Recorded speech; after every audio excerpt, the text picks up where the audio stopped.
Sign the divorce papers right now, or I pull the plug on your brother. Mason Sterling threw the thick stack of legal documents onto my chest.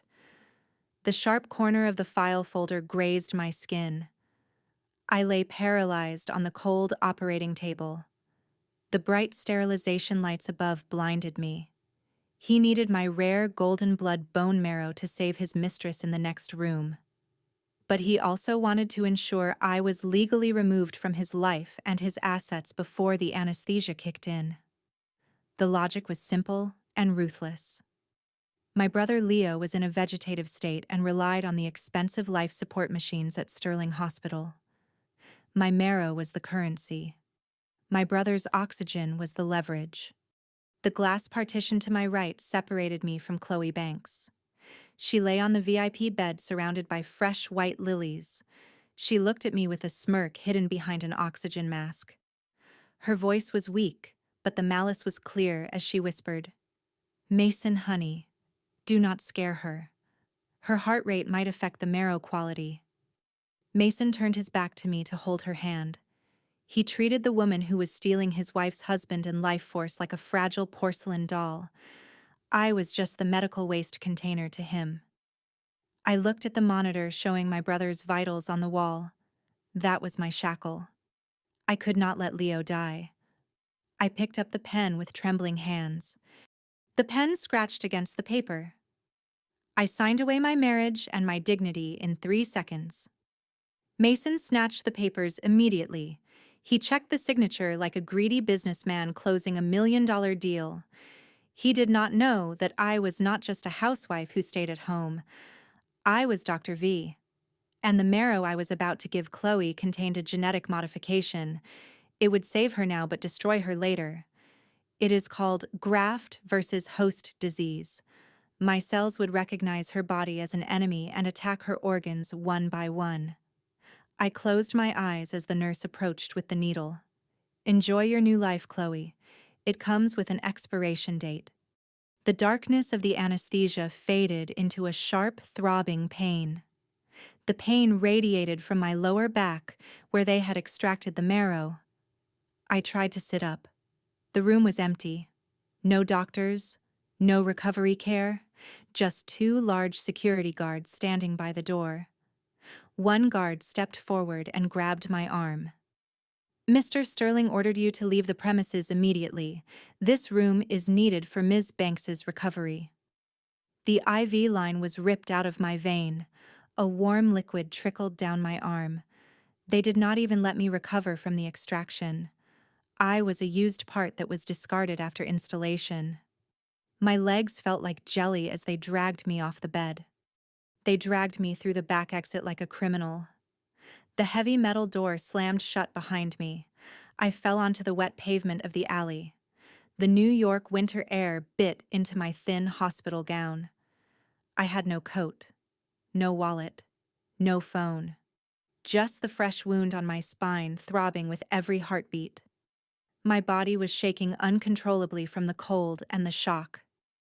A black limousine drove past the main entrance 50 feet away. I saw Mason and Chloe inside. They were laughing. My phone vibrated in the pocket of the gown.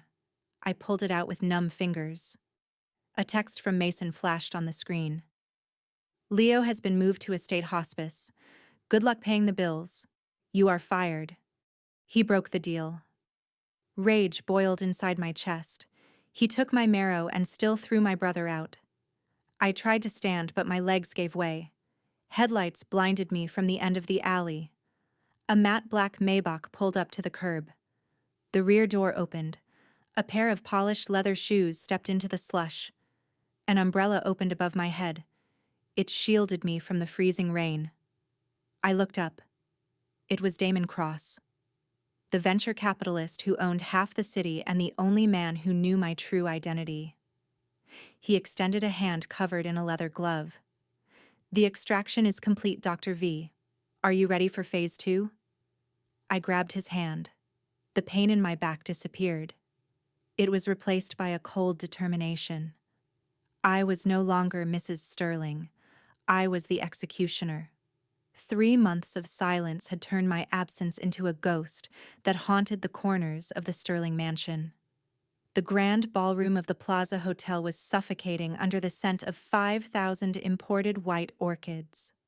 It was the wedding of the century. Mason Sterling stood at the altar in a tuxedo that cost more than my brother's entire medical history. He swirled the amber liquid in his crystal glass and looked at his watch. He was not checking the time out of anticipation but out of impatience. Chloe Banks was walking down the aisle in a custom lace gown that hugged her frail body. She looked angelic to the cameras flashing from the press pit. But to me, she would have looked like a corpse painted in designer makeup. I was not there. I was dead to them. Or at least, that was what the official records in the state database said. The ceremony was a masterclass in hypocrisy. The officiant spoke of eternal love and sacrifice, while the guests whispered about the scandal of the previous wife disappearing into thin air. Chloe reached the altar and took Mason's hand. Her grip was weak. The bone marrow transplant had been a success on paper, but biology does not care about bank accounts. A single drop of crimson liquid fell from Chloe's nose. It landed on the pristine white silk of her bodice. It bloomed like a dark rose on the fabric. The crowd gasped. The cameras went wild. The flashbulbs popped like lightning storms. Chloe touched her nose and looked at her fingers. They were coated in red. Her eyes rolled back in her head. Her knees buckled. She collapsed onto the marble floor with a dull thud that silenced the room. The security team swarmed the altar instantly. They formed a human wall to block the paparazzi from getting the money shot of the dying bride. Mason did not kneel to comfort her. He stood frozen.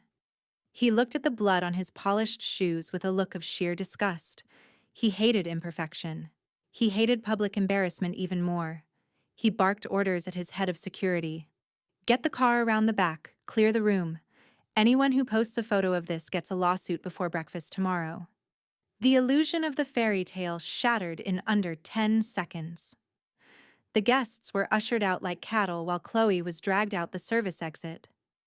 The wedding cake remained uncut in the corner, a monument to a celebration that died before it began. The VIP wing of Mount Sinai Hospital was quiet except for the rhythmic beeping of the heart monitor. Mason paced the length of the private suite. His tie was undone. His patience was non-existent. The chief of oncology stood by the door holding a clipboard like a shield. "Mr. Sterling, we are stabilizing her, but her platelet count is plummeting. It is an acute immune reaction." Mason slammed his hand on the mahogany table. "I paid for the best marrow money could buy.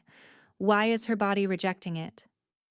The doctor adjusted his glasses nervously. "It is not rejection, sir. It is something more complex. We need a transfusion of white blood cells from the original donor to stabilize the graft. We need your ex-wife." Mason stopped pacing. A cruel smile touched his lips. It was a simple transaction to him. He pulled his phone from his pocket and dialed his private investigator. "Reynolds. Find Elena. I do not care which gutter she is sleeping in. Offer her $10,000. If she refuses, tell her I will evict her brother from the hospice by noon." He hung up and poured himself a glass of water. He was confident. Elena was weak. Elena was desperate. Elena would crawl back for crumbs. He did not know that the crumbs were gone. He sat in the leather chair and waited. He expected a phone call within the hour. He expected submission. 30 minutes later, Reynolds walked into the hospital room. He was not holding a phone. He was holding a death certificate. He placed the document on the table in front of Mason. "I am sorry, Mr. Sterling. We cannot bring her back." Mason frowned. He picked up the paper. It was a state-issued certificate for Elena Vance. Cause of death was pneumonia complicated by malnutrition and exposure. Place of death was a homeless shelter in the Bronx. Date of death was 1 month ago. Mason stared at the paper. He did not feel grief. He felt inconvenienced. "She is dead?" he asked. His voice was flat. Reynolds nodded. "The state cremated her. There was no next of kin to claim the body since her brother is incapacitated. Mason crumbled the death certificate in his fist. He threw it into the trash can. Useless, he hissed. She could not even stay alive long enough to be useful one last time. He turned to the doctor. The donor is dead. Find another way. I do not pay you to give me problems. I pay you to fix them. The doctor looked pale. Without the donor match, the only hope is a radical experimental treatment. There is a specialist in town for the World Hematology Summit, a mysterious researcher known as Dr. V. She has published papers on this exact type of aggressive graft reaction. If anyone can save Ms. Banks, it is her. The World Hematology Summit was held at the Pierre Hotel. It was a gathering of the brightest medical minds and the deepest pharmaceutical pockets. Mason Sterling walked into the grand ballroom with the swagger of a man who owned the building. He needed this Dr. V. He was ready to write a check with as many zeros as necessary. The room was filled with suits and evening gowns. He scanned the crowd.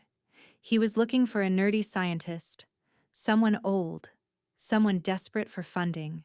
He did not expect the woman standing near the champagne tower. She was wearing a black velvet evening gown that left her shoulders bare. A diamond choker worth a small apartment glittered at her throat. Her hair was cut into a sharp bob that framed a face of icy perfection. She held a flute of champagne with an elegance that screamed old money. She was laughing softly at something a French diplomat was saying. Mason froze. The glass in his hand nearly shattered. The profile was identical. The eyes were the same shade of hazel, but the posture was different. Elena Vance slouched. Elena Vance looked at the floor. This woman stood like a queen surveying her subjects. Mason pushed through the crowd. He ignored the greetings of business rivals. He walked straight up to her. He grabbed her bare arm. Elena. The music seemed to stop. The woman turned slowly. She looked at his hand on her arm. Then she looked at his face. Her expression was not fear. It was not recognition. It was bored amusement. She raised an eyebrow. I beg your pardon. Her voice was smooth and cultured. It lacked the stutter that Elena had when she was nervous. A large man in a tailored suit stepped between them instantly. It was the head of security for the event. Mason did not let go. Stop playing games, Elena. How much did you pay for this little act? Chloe is dying. I need your blood. The woman pulled her arm away with a sharp motion. She brushed the spot where he had touched her as if he had left a stain. Sir, you are mistaken. My name is Dr. V, and I do not sell my blood. I sell miracles, and you do not look like you can afford me. She turned her back on him. Mason stood there stunned. It was her face. He was sure of it. But the energy was terrifying. The French diplomat leaned in to Mason. Monsieur Sterling, be careful. That is the new director of the Royal Institute. She is backed by the Cross family. She is untouchable. Mason watched her walk away. The slit in her dress revealed a pair of heels that were sharp enough to puncture a lung. Rage mixed with confusion in his gut. If that was Elena, she was playing a dangerous game. If that was not Elena, then the universe was playing a cruel joke. His phone buzzed. It was the hospital. Chloe was crashing. He looked at the woman one last time. He had to know. He followed her out to the terrace. She was standing alone by the stone railing looking out at the city lights. I know it is you, Mason said. He stepped into her personal space. You faked your death. That is fraud. I can have you arrested. The woman took a sip of her champagne. She did not turn around. Mr. Sterling, you abandoned your wife in an alleyway in the middle of winter. You stripped her of her assets. You left her to die. If she is dead, then you are free. If she is alive, then you are a monster. Which narrative do you prefer? She turned to face him. Her eyes were cold voids. Besides, dead women cannot give blood. Go back to your dying mistress. I heard the graft disease is particularly painful in the final stages. It feels like your bones are dissolving in acid. Mason took a step back. The description was too specific. How do you know that? He whispered. She stepped closer to him. Her perfume was intoxicating and dangerous. It smelled like nightshade and rain. Because I designed the treatment protocol you are so desperate for, and I decide who lives and who dies. She leaned in until her lips were inches from his ear. And I think your credit score with fate just hit 0. A black helicopter descended onto the helipad of the hotel. The wind from the rotors whipped her hair around her face. Damon Cross stepped out of the cabin. He walked over and wrapped his arm around her waist. He looked at Mason with a predator's grin. Is this man bothering you, darling? The woman smiled. It was the first time she had smiled at Mason. It was terrifying. No, Damon. Just a fan asking for an autograph. Shall we go? We have a celebration to attend. They turned and walked toward the helicopter. Mason stood alone on the windy roof. He was the billionaire CEO of a medical empire, but in that moment he felt like a beggar watching the gods fly away. He looked at his hand. He was shaking. He knew then that the nightmare had just begun. The sterile air of the intensive care unit at Mount Sinai smelled of antiseptic and burning skin. Chloe Banks was not screaming. Screaming required breath, and she had none left to spare. She was making a low guttural sound that vibrated against the plastic oxygen mask strapped to her face. Her hands were tied to the bed rails with soft restraints. It was for her own safety. If she were free, she would have torn her own skin off. The graft versus host disease was not just attacking her organs, it was rewriting the map of her nervous system. She felt like millions of fire ants were eating their way out of her marrow. Her skin was a patchwork of angry red rashes that looked like chemical burns. Mason Sterling stood by the window. He was gripping the sill so hard his knuckles were white. He could not look at her. The beauty that had captivated him was gone, replaced by a writhing figure of raw suffering. The chief of staff walked in with a grim expression. He did not check the chart. He looked straight at Mason. Her liver enzymes are critical, Mr. Sterling. The new marrow is rejecting her body at a cellular level. It is aggressive. It is intelligent. It is almost as if the donor cells are hunting her down. Mason turned around. His eyes were bloodshot. Cut the medical jargon. Fix her. I donated $10 million to this wing last year. The doctor did not flinch. Money cannot bribe biology. The only person who understands this specific genetic mutation is Dr. V. She is the only one who can reverse the sequence. You have to get her here, tonight. Or Chloe will not see the sunrise. Mason stormed out of the room. He needed air. He needed a plan. He pulled out his phone. The screen showed a notification for the Metropolitan Charity Gala happening tonight at the Pierre Hotel. The headline guest was Dr. V, the mysterious heiress of the medical world. The woman who wore his dead wife's face but wielded power his wife never understood.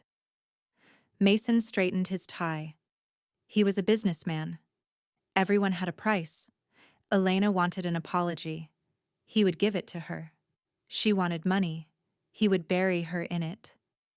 He dialed his personal banker. Liquidate the offshore accounts. I need access to $50 million. Cash. Now.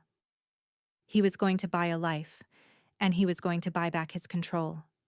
The grand ballroom of the Pierre Hotel was a sea of black tuxedos and designer silk. The air shimmered with the scent of expensive perfume and old money. A string quartet played softly in the corner, but the center of gravity was not the music. It was the woman standing near the podium, Elena, or Dr. V. She wore a dress of liquid silver that clung to her body like a second skin. It was armor. She held a glass of champagne and looked at the crowd with eyes that had seen hell and frozen it over. Damon Cross stood beside her. His hand rested possessively on the small of her back. They looked like the king and queen of a new world order. Mason walked in. The crowd parted for him, not out of respect, but out of curiosity. The scandal of his wedding was still fresh meat for the gossip sharks. Mason walked straight to the front row. He did not sit. He stood directly in Elena's line of sight. He wanted her to see him. He wanted her to remember the power he held. The auctioneer stepped up to the microphone. He tapped it twice. "Ladies and gentlemen, we have a surprise addition to tonight's auction. The Star of the Ocean, a flawless blue diamond necklace. The proceeds will go to the Leukemia Research Foundation." A hushed gasp swept through the room. The necklace was brought out on a velvet cushion. It glittered under the spotlights. It was beautiful. It was expensive. It was exactly the kind of leverage Mason needed. He would buy it. He would gift it to Dr. V publicly. He would trap her in a debt of gratitude and social obligation. "Bidding starts at $1 million, the auctioneer announced. Mason raised his paddle before the sentence was finished. $5 million, he said. His voice was loud, confident. The room went silent. This was a power move. He was marking his territory. He looked at Elena. She was sipping her champagne. She did not even blink.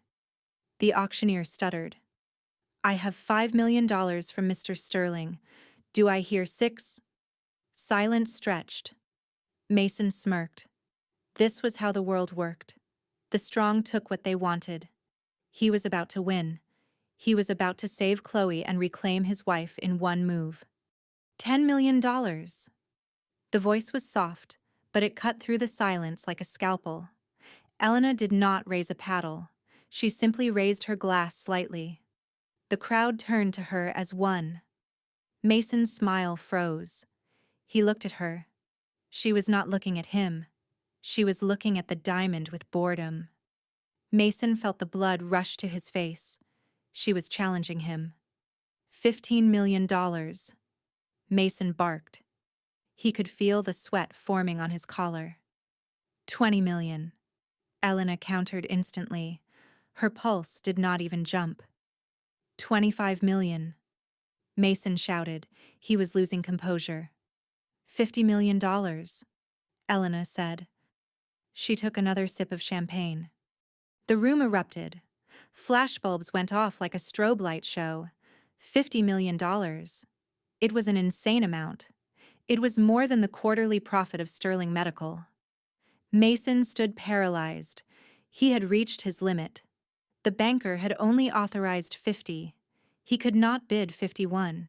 He had been outplayed, not by wit, but by sheer brute financial force. Going once, going twice, sold to Dr. V for $50 million. The gavel banged. It sounded like a gunshot ending Mason's life. He slumped into a chair, defeated, humiliated. Elena walked up to the stage. The applause was deafening. She took the heavy velvet box from the auctioneer. She did not smile. She pulled the necklace out. The blue diamond swung in the light. It was mesmerizing. Mason watched her. He expected her to wear it, to gloat. Instead, Elena turned to the auctioneer. "May I borrow your gavel?" The auctioneer looked confused but handed it to her. Elena placed the necklace on the hard wooden surface of the podium. She looked at Mason. Her eyes locked with his. "I do not like things that have been touched by desperation. They carry bad luck." She raised the heavy wooden gavel and brought it down. Crack. The sound echoed through the silent ballroom. The platinum setting twisted. The diamond popped out and skittered across the floor like a piece of cheap glass. It stopped right at Mason's feet. The crowd gasped in horror. $50 million. Treated like trash. Elena did not look at the diamond. She looked at Mason. "You can keep the stone, Mr. Sterling. Consider it a donation to your bankruptcy fund." She walked down the stairs. The sound of her heels on the marble was the only sound in the room. Mason stared at the diamond. It was scratched, flawed, just like him. He felt a shadow fall over him. Elena stopped right next to his chair. She leaned down. Her lips brushed his ear. The scent of rain and nightshade filled his senses.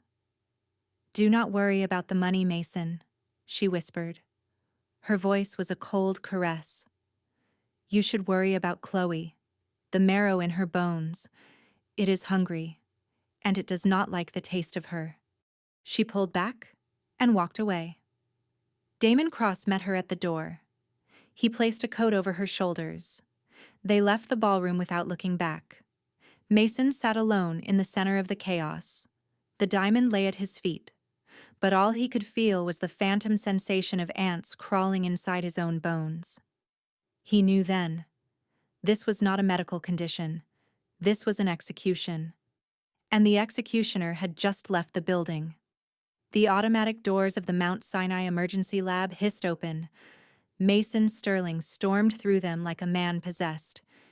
He did not wait for authorization. He did not put on a sterile gown. He marched straight to the chief pathologist, who was hunched over an electron microscope. Mason grabbed the back of the doctor's chair and spun him around. "Tell me it is a mistake. Tell me the woman at the auction was lying." The doctor looked terrified. He held up a tablet displaying a chaotic mass of red and blue cells. "We ran the test 3 times, Mr. Sterling. The donor cells. They are not integrating. They are hunting." Mason stared at the screen. The blue cells were swarming the red ones. It looked like a battlefield. "English," Mason barked. "Speak English." The doctor wiped sweat from his forehead. "It is a phenomenon called graft versus host disease, but I have never seen it this aggressive. Usually the host rejects the graft. But here, the graft is rejecting the host. The marrow you bought. It is attacking Ms. Banks's liver, her skin, her gut. It treats her entire body as a foreign invader that needs to be eliminated." Mason felt the blood drain from his face. Elena's whisper echoed in his ears. "The marrow is hungry." It was not a metaphor. It was a biological fact. "Can we stop it?" Mason asked. The doctor shook his head slowly. "We can suppress her immune system, but that will just kill her faster from infection. The only way to stop the attack is to introduce a genetic kill switch. Something to tell those donor cells to stand down. Only the original donor would know how to synthesize that." Mason slammed his fist into the metal wall. The sound rang out like a gunshot. She planned this. Elena had planned this from the moment she signed those papers.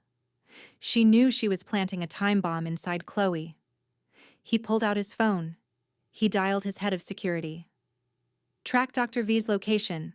I do not care about the law. Find her. I am going to wring the cure out of her with my own hands." He turned and walked out of the lab. The sound of his footsteps was heavy and fast.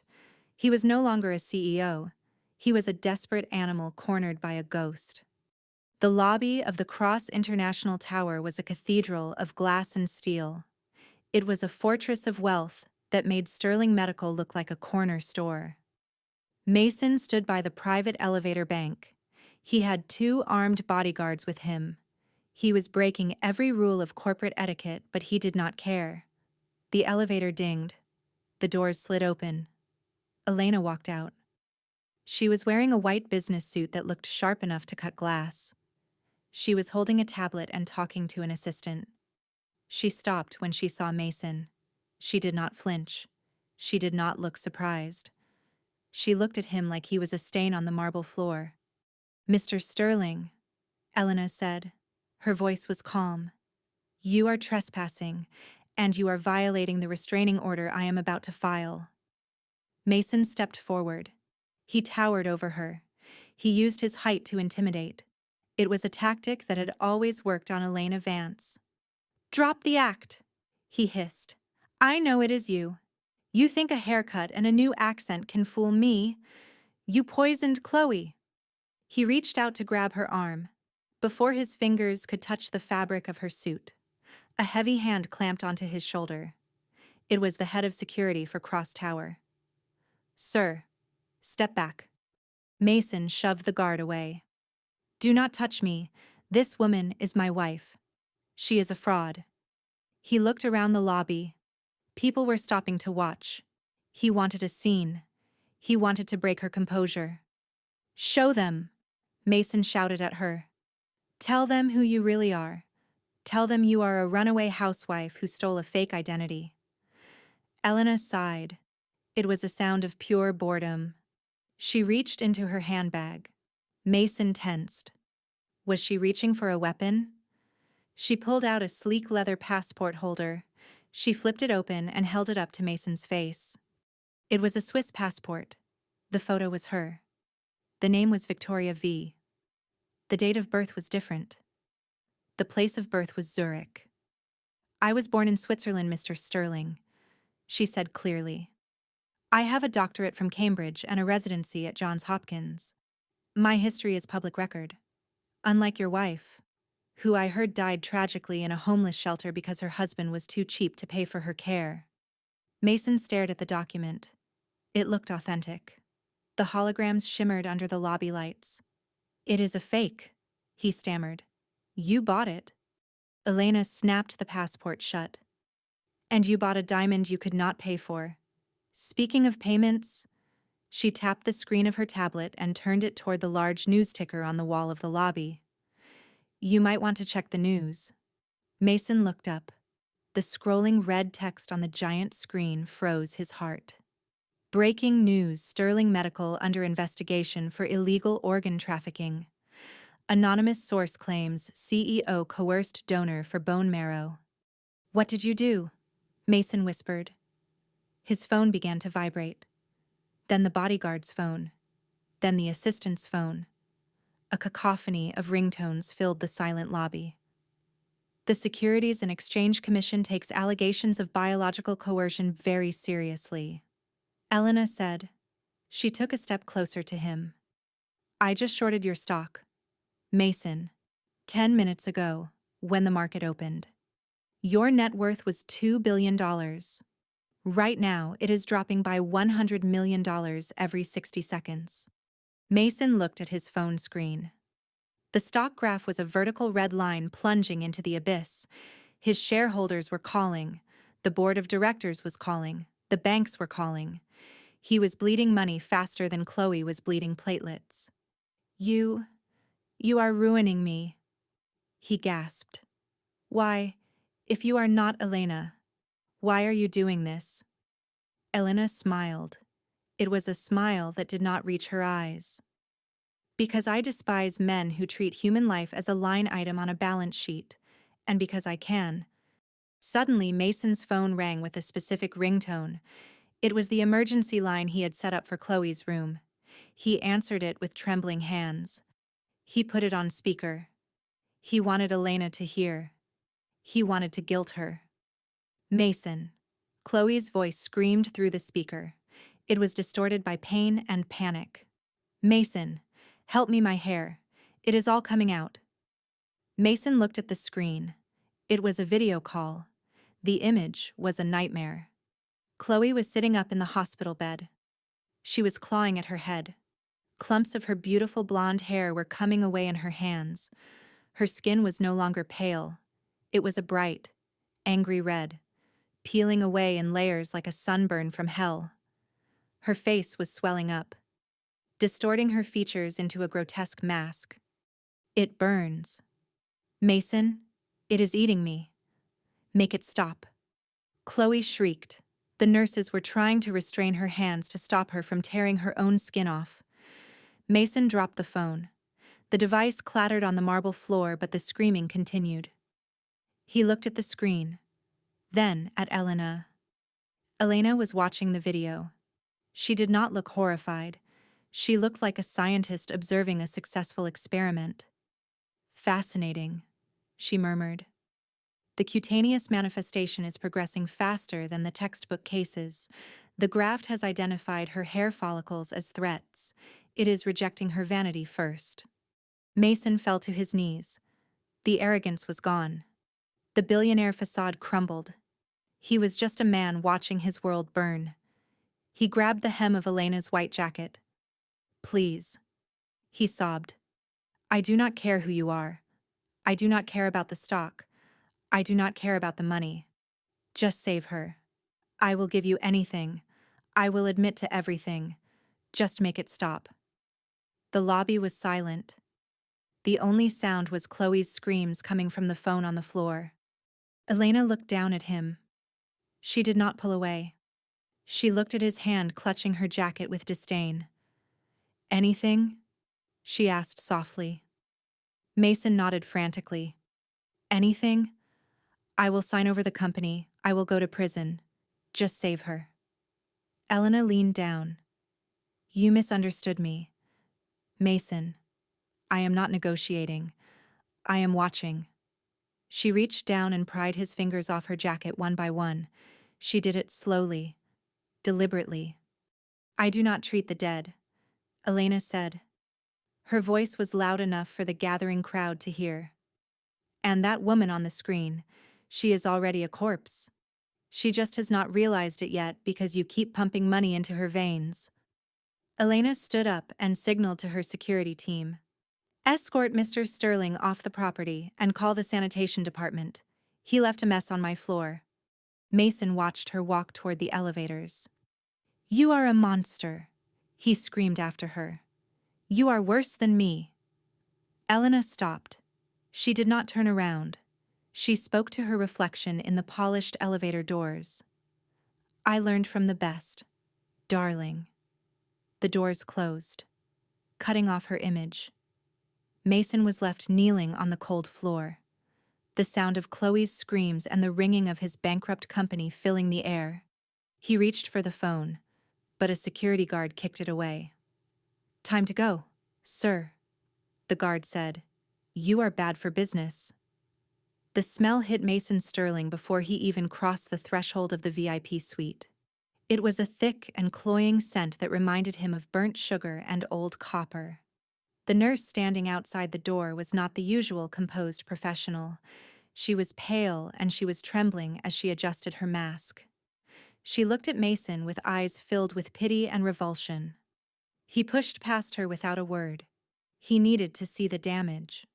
He needed to calculate the cost. The room was dim. The blinds were drawn tight to block out the harsh New York sun that would blister the patient's sensitive skin. The figure in the bed was unrecognizable. Chloe Banks was no longer the cover model who had graced the front of Vogue. She was a biological war zone. Her body was swollen to twice its normal size due to extreme edema. Her skin was a map of angry purple and black lesions, where the donor cells were systematically destroying her epidermis. She was wrapped in specialized burn bandages, but the fluids were already seeping through the gauze. She was awake. Her eyes were the only thing that remained familiar, but even they were bloodshot and terrified. She tried to speak, but her lips were cracked and bleeding. A low moan escaped her throat. It was the sound of an animal caught in a trap that was slowly tightening. Mason stood frozen at the foot of the bed. He felt the bile rise in his throat. This was not a disease.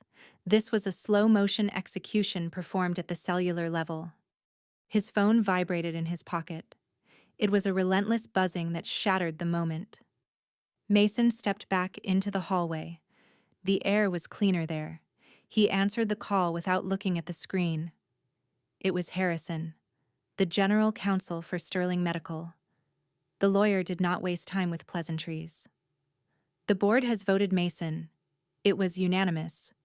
You are out. Mason gripped the phone until his knuckles turned white. You cannot fire me. I built this company. I own 51% of the voting stock. Harrison's voice was cold and devoid of emotion. Not anymore. The SEC investigation triggered the morality clause in your contract, and the banks have called in your personal loans due to the stock crash. Your assets are frozen pending the federal inquiry. Your key cards have already been deactivated. Do not try to enter the headquarters. Security has orders to detain you. The line went dead. Mason stared at the blank screen. In the span of 1 hour, he had lost his mistress and his empire. He was standing in a hospital hallway wearing a $3,000 suit that he could no longer afford to dry clean. He leaned against the wall and closed his eyes. The image of Elena standing on the podium flashed in his mind. I do not like things that have been touched by desperation. The way she had smashed the diamond, the disdain in her voice. It triggered a memory buried deep in his subconscious. 5 years ago. He had bought Elena a vintage Cartier watch from an estate sale. It was beautiful. Rare. She had refused to wear it. She had looked at it with that same cold look and said, I do not want time that belonged to a dead woman. It was the same tone, the same cadence, the same terrifying standards of purity. The doubt that had been gnawing at him evaporated. The Swiss passport was a lie. The accent was a performance. Dr. V was Elena. She had not just survived. She had evolved. Mason pushed himself off the wall. He had no money. He had no company. But he still had the keys to the mansion in the Hamptons. The police had not seized that yet. He needed proof. He needed something to break her facade. He ran to the elevator. He did not look back at the room where Chloe lay rotting in her own skin. She was a sunk cost. He needed leverage. The drive to the Hamptons was a blur of reckless speed and adrenaline. The mansion stood silent and imposing against the gray sky. It was a mausoleum of his failed marriage. Mason bypassed the main alarm system and stormed inside. He went straight to the guest wing, the room Elena had used as a home office. He had never stepped foot in here when they were married. He had considered her hobbies trivial. He kicked the door open. The room was dusty. Sunlight filtered through the sheer curtains, illuminating piles of old medical journals and notebooks. He began to tear the room apart. He pulled books off the shelves. He overturned the desk. He ripped the drawers out of the mahogany cabinet. Nothing. Just old recipes and charity gala invitations. He was about to give up when his foot kicked a loose floorboard under the heavy rug. It sounded hollow. Mason dropped to his knees. He used a letter opener to pry the wood up. Beneath the floor was a small metal lockbox. He smashed the lock with a heavy bronze paperweight. The lid popped open. Inside was not jewelry. It was a single flash drive and a thick leather notebook. Mason opened the notebook. The first page was dated 3 years ago, long before Chloe had been diagnosed with leukemia. He read the first entry. Subject CB shows early markers of genetic instability. Blood type A negative. Potential match for golden blood transfer. Hypothesis. Host rejection probability is 99%. Mason felt a chill run down his spine that had nothing to do with the cold room. Elena had known. She had been tracking Chloe's health long before the diagnosis. She knew Chloe would get sick. She knew her own blood was the only match, and she knew exactly what would happen if the transplant occurred. This was not a crime of passion. This was a premeditated biological assassination plotted over 3 years. He flipped to the last page. It was dated the day of the surgery.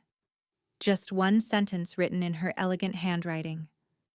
The trap is set. Now we wait for the rat to get hungry. Mason slammed the book shut.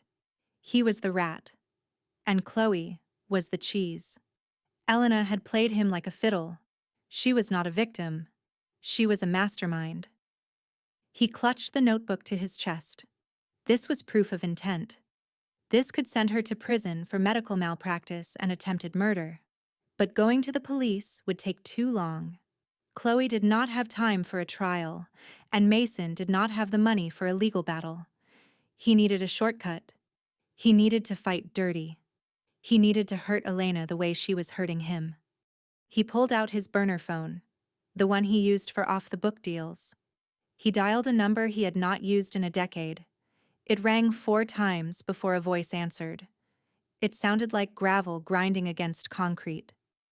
Mr. Sterling, I thought you retired from the dark side. Mason walked to the window and looked out at the overgrown garden.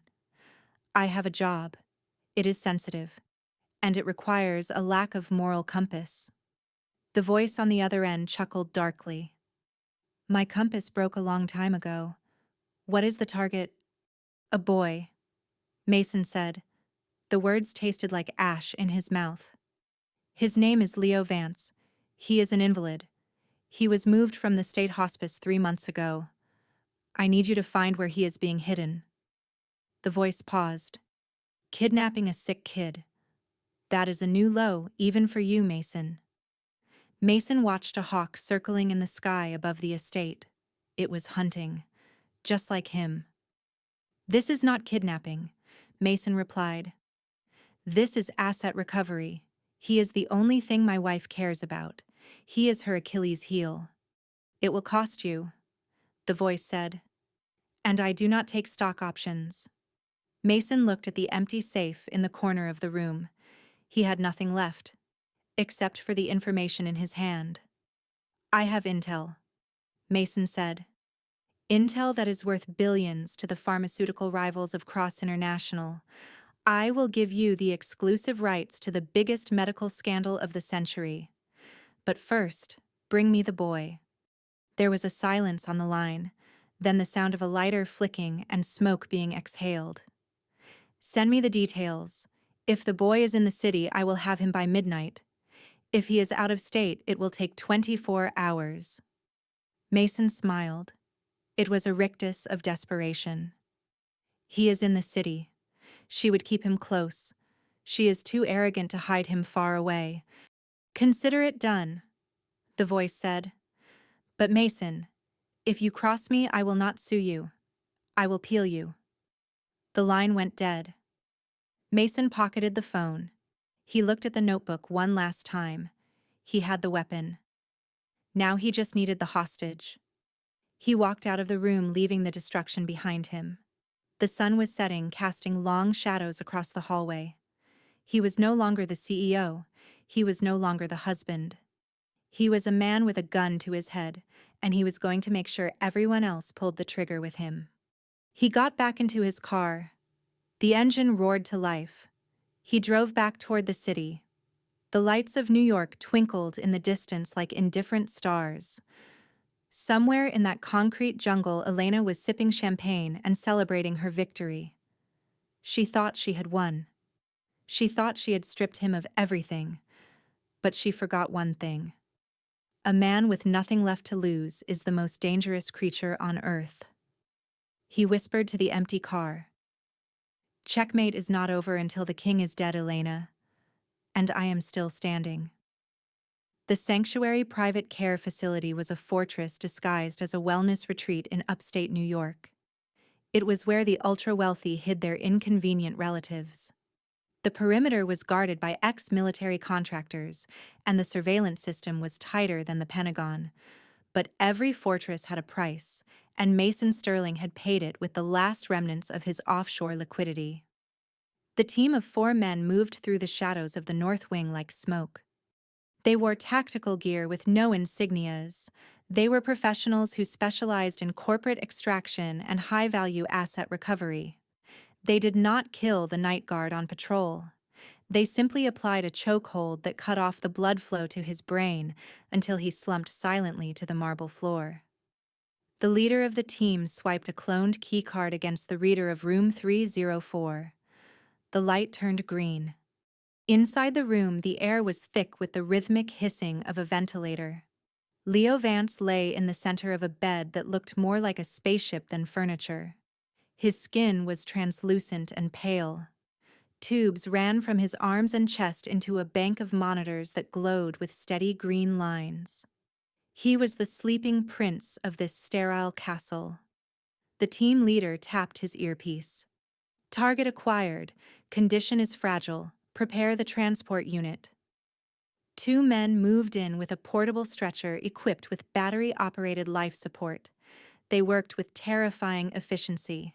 They disconnected Leo from the main power grid and switched him to the portable battery.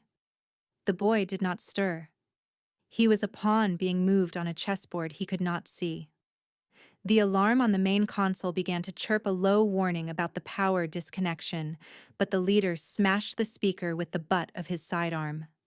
Move, he ordered. We have 60 minutes before the battery drains. If he dies before the drop-off, we do not get paid. 70 miles south in the glass-walled boardroom of Sterling Medical Headquarters, Elena Vance sat at the head of the table. She was not signing her name. She was signing the death warrant of Mason's legacy. The lawyers from Cross International sat on her right, and the defeated board members of Sterling Medical sat on her left. The air in the room was heavy with the scent of expensive coffee and fear. Elena looked at the acquisition contract. It was a hostile takeover. She was buying the company for pennies on the dollar. She picked up the platinum fountain pen. The nib hovered over the signature line. This was the moment she had bled for. This was the checkmate. Damon Cross sat next to her. He checked his watch and leaned in. Sign it, Elena. The market closes in 10 minutes. Once the ink is dry, Mason is not just bankrupt. He is trespassing on your property. Elena smiled. It was a cold victory. She pressed the pen to the paper. Suddenly, her personal phone vibrated against the mahogany table. It was not a call. It was a Priority 1 alert from the medical monitoring app she had installed for Leo. Warning: biometric signal lost. Location unknown. The pen slipped from her fingers. It rolled across the document, leaving a jagged trail of black ink like a scar. Elena grabbed her phone. Her hands were shaking so hard she nearly dropped the device. Elena, Damon asked. His voice was sharp with concern.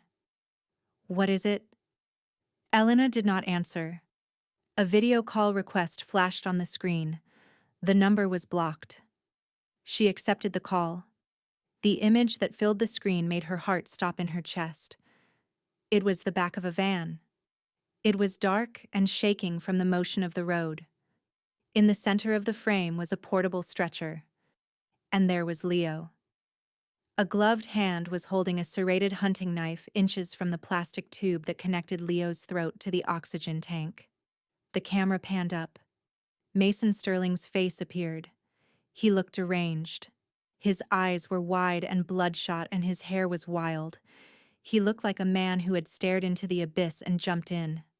"Hello, Dr. V," Mason said. His voice was distorted by the poor connection, but the malice was crystal clear. "I found your heart. You hit it very well." Elena stood up. The chair fell backward with a loud crash that silenced the lawyers. "Mason," she whispered. Her voice was trembling. "Do not touch him. He has nothing to do with this." Mason laughed. It was a dry, cracking sound. "He has everything to do with this. He is the reason you destroyed me. So it is only fair he helps me get it back." Mason moved the knife. The tip of the blade pressed into the soft plastic of the oxygen tube. "You have a cure, Elena. I know you do. You are too smart to build a weapon without a kill switch." "I do not have it on me." Elena lied. She was playing for time. "It takes days to synthesize." Mason cut her off with a scream. "Liar, you carry the antidote in your blood or in your lab. I do not care. You have 1 hour. Meet me at Port 4, Warehouse 7. Come alone. If I see Damon, if I see a cop, if I see a single drone in the sky, I will cut this tube. And you can watch your brother drown in his own lungs." The screen went black. Elena stood frozen. The boardroom was spinning. The victory she had just tasted turned to ash in her mouth. She looked at Damon. He was already on his phone barking orders to his security team. "Lock down the city. Get a trace on that call. Mobilize the tactical unit." "Stop!" Elena screamed. Her voice echoed off the glass walls. "Stop it, Damon." She grabbed his phone and ended the call. Damon looked at her in shock. "Elena, he has Leo. We need to hit him with everything we have." Elena shook her head frantically. Tears were streaming down her face, ruining her perfect makeup. "No. You saw his eyes. He is insane. He has nothing left to lose. If he sees a tactical team, he will kill Leo before you can breach the door. I have to go alone." Damon grabbed her shoulders. "It is a trap, Elena. He will kill you both. Let me handle this. He is my brother." Elena pushed Damon away with a strength born of desperation. He is the only family I have left. I spent 3 years planning this revenge, but I forgot the most basic rule of war. Never corner a wounded animal unless you are ready to be bitten. She grabbed her silver briefcase from under the table. It contained the prototype genetic stabilizers. It was the only leverage she had. I am going, Damon. Do not follow me. If you love me, let me go. She did not wait for his answer.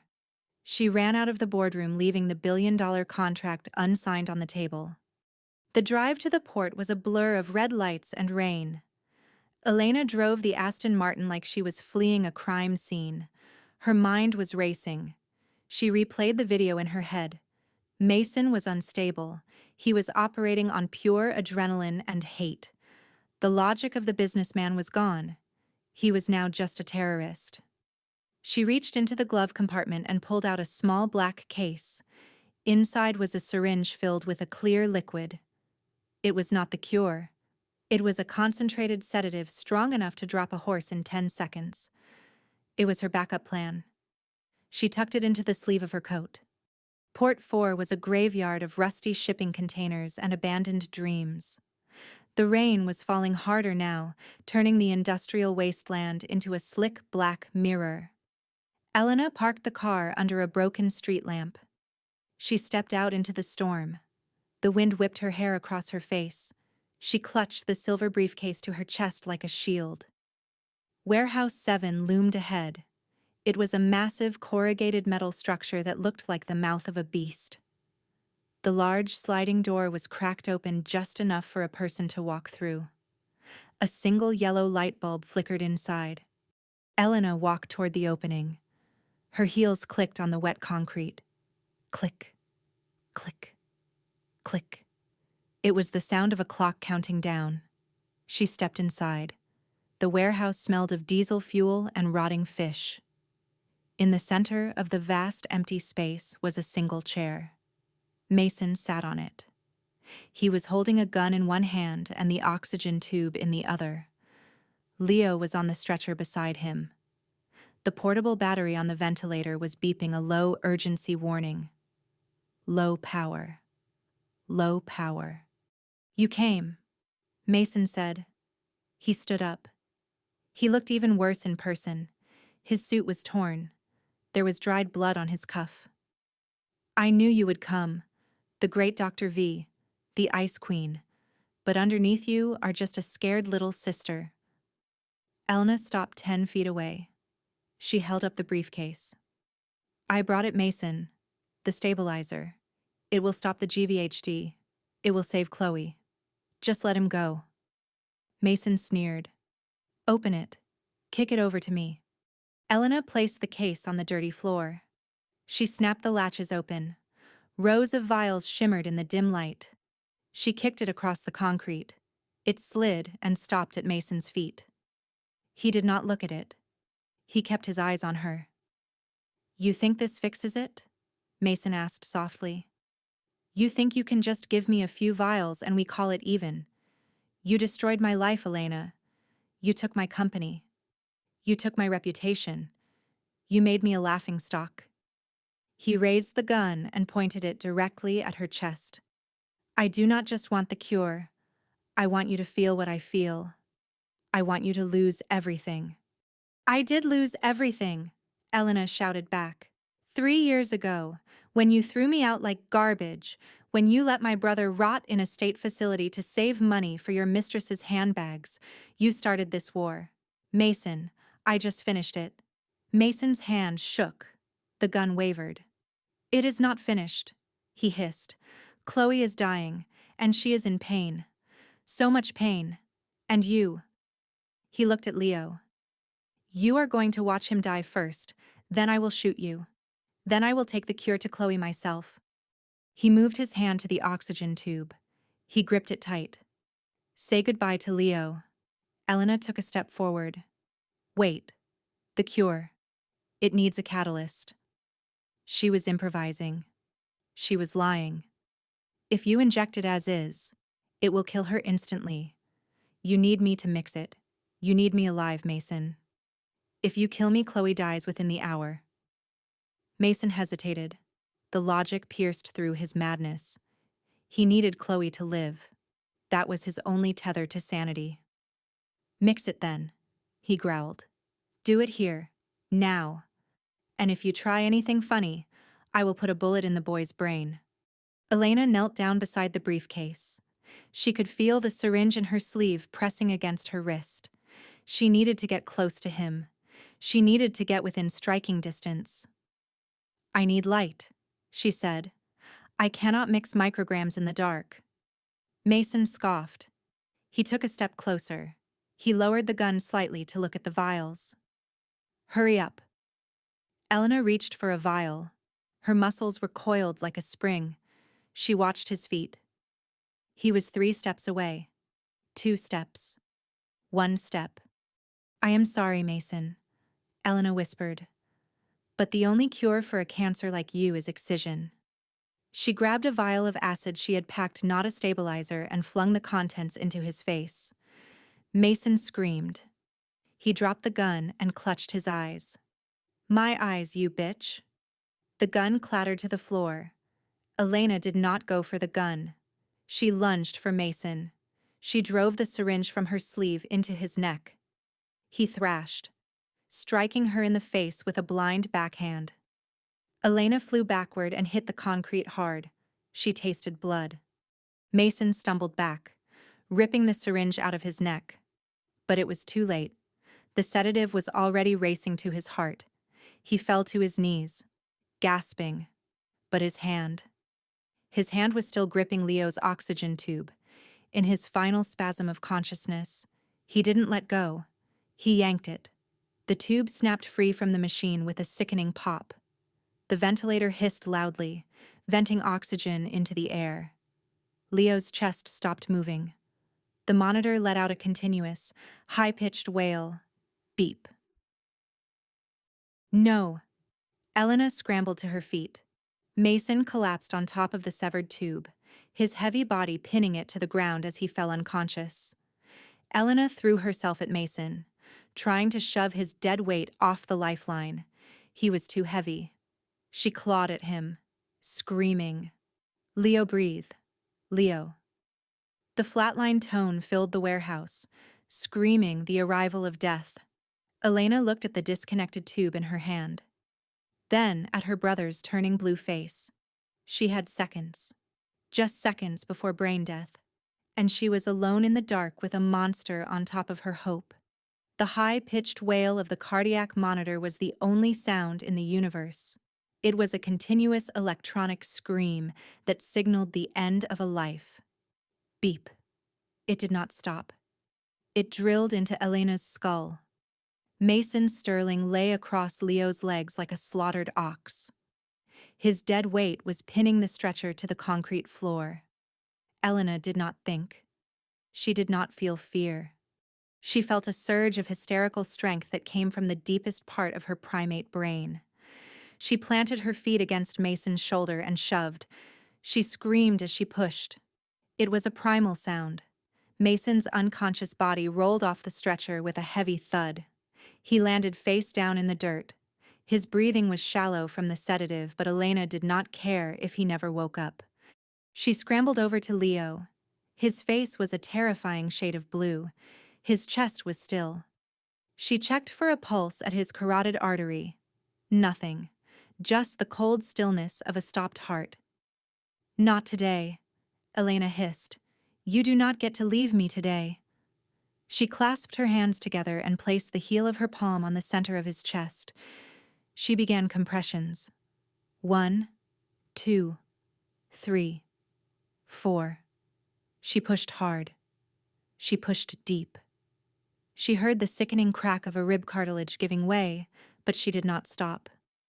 Better a broken rib than a dead brother. Come on, Leo. She grunted with every thrust. Breathe. Breathe, damn it. She grabbed the manual resuscitator bag that was attached to the backup tank. She squeezed it. Oxygen forced its way into Leo's lungs. His chest rose artificially. She went back to compressions. Her arms burned. Her sweat dripped onto his hospital gown. The monitor continued its relentless flatline tone. It was mocking her. It was telling her that she was a failure, that all her money and her revenge plans were useless against the simple mechanics of death. "I am not letting you go," she sobbed. She pumped the chest again. "I forbid you to die." Suddenly the warehouse was flooded with blinding white light. Tires screeched on the wet concrete, doors slammed. A tactical team swarmed into the space like a colony of angry black ants. Damon Cross was at the front. He was running. He saw Elena on her knees performing CPR. He did not ask questions. He waved the paramedics forward. "Get him on the life flight unit." "Now move." Two paramedics in orange jumpsuits pushed Elena aside gently but firmly. "We have him, ma'am. Clear the way." They slapped defibrillator pads onto Leo's chest. "Charging. Clear." Leo's small body arched off the stretcher as the electricity hit him. Elena watched from the floor. She was gasping for air. Her hands were shaking uncontrollably. "No pulse," the medic shouted. "Charging again. Clear." Another shock. The body jumped. Elena held her breath. The continuous wail of the monitor stuttered. Then it beeped. Once, twice. It was weak. It was erratic. But it was there. "We have a rhythm," the medic shouted. "It is thready, but it is there. Get him to the trauma center. Go, go, go." They wheeled Leo toward the waiting ambulance. Damon pulled Elena to her feet. She was covered in grease and sweat. Her expensive coat was ruined. She looked at Damon. Her eyes were wide and wild. "He was dead, Damon. He was dead for 2 minutes." Damon held her face in his hands. "He is alive now. My team is the best in the city. They will get him to Columbia Presbyterian. The best trauma surgeons are already scrubbing in." He looked over her shoulder at the unconscious form of Mason Sterling. "What do you want me to do with the garbage?" Elena turned to look at her ex-husband. Mason lay in a puddle of dirty water. The acid she had thrown had left red, angry marks on one side of his face, but his eyes were closed. He looked pathetic. He looked small.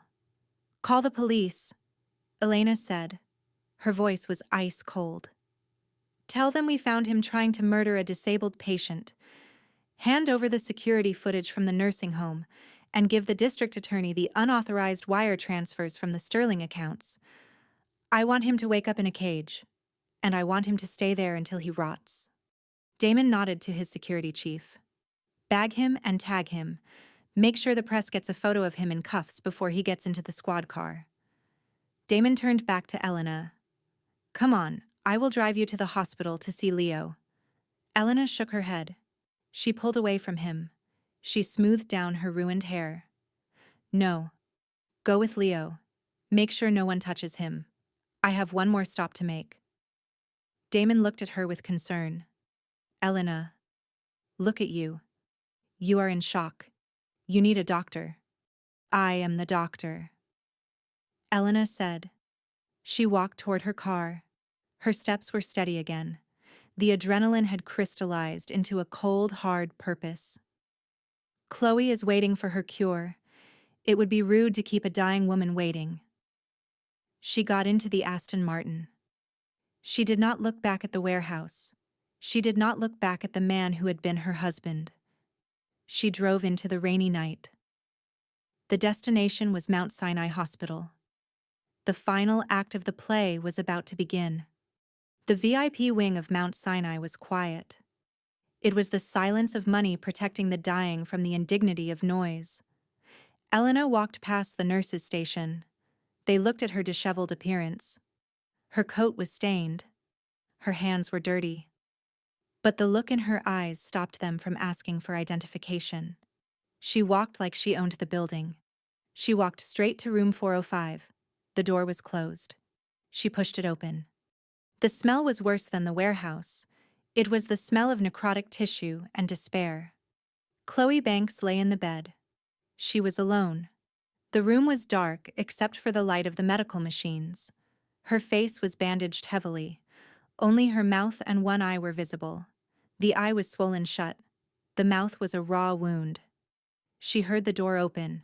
She turned her head slightly. "Mason," she rasped. Her voice was like dry leaves scraping together. "Is that you? Did you bring it?" Elena walked to the side of the bed. She did not sit down. She stood over Chloe like the angel of death. "Mason is not coming, Chloe," Elena said softly. Chloe flinched.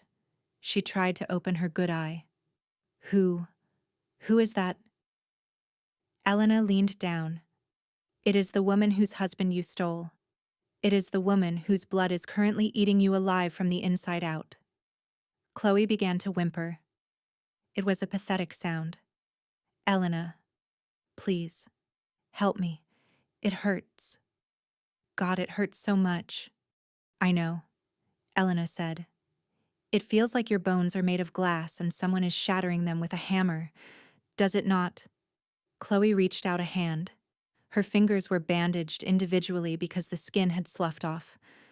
"Mason said, he said you had a cure. He went to get it. He promised." Elena laughed. It was a low, dark sound. "Mason promised a lot of things, didn't he? He promised to love me until death. He promised to take care of my brother. And he promised to save you." Elena pulled a chair closer and sat down. She wanted Chloe to hear every word. "Mason did not go to get a cure, Chloe. He went to kidnap my brother to use as leverage. But he failed. And when the police arrived, do you know what he did?" Elena lied smoothly. She wove the narrative that would hurt the most. "He tried to run. He had a bag of cash and a ticket to the Cayman Islands. He was leaving you behind, Chloe. He was going to let you die here alone while he sipped margaritas on a beach." "No." Chloe sobbed, tears mixed with the fluids on her face. "No. He loves me. He did this for me." Elena shook her head. "He did this for his ego. You were just a trophy. And now that the trophy is broken, he discarded it. Just like he discarded me. The only difference is, I survived." Elena stood up. She walked to the window and opened the blinds. The city lights flooded the room. "There is no cure, Chloe. There never was. The genetic modification in my marrow is irreversible. Once it bonds, it stays until the host is consumed." Chloe screamed. It was a scream of pure hopelessness. "You monster. You planned this. You knew." Elena looked at her reflection in the glass. "I gave you a choice, Chloe. 3 years ago. You knew he was married. You knew my brother was sick. You mocked me in that hospital room while I was bleeding for you. You said I was just a vessel. Well, congratulations. The vessel was poisoned." The monitor by the bed began to alarm. Chloe's heart rate was spiking. The stress was too much for her failing system. "Please," Chloe gasped. "Do not leave me. I do not want to die alone." Elena walked to the door. She put her hand on the handle. "You are not dying alone, Chloe. You are dying with the knowledge that the man you ruined your soul for never really loved you. That is a crowded room of regrets." Elena opened the door. The crash team was running down the hall toward the room. Elena stepped aside to let them pass. She watched as they swarmed the bed. She saw the flatline on the monitor. She saw the doctors trying to restart a heart that had no reason to beat. Chloe Banks died at 3 a.m. in a room full of strangers screaming the name of a man who was currently being booked into a federal holding cell. Elena walked out of the hospital. The rain had stopped. The air was cold and clean. She got back into her car. Her hands were finally steady. She drove to Columbia Presbyterian. The adrenaline was fading now, leaving behind a crushing exhaustion. She parked the car and walked into the trauma waiting room. Damon was standing there. He looked tired. He was still wearing his tactical vest. He saw her and walked over.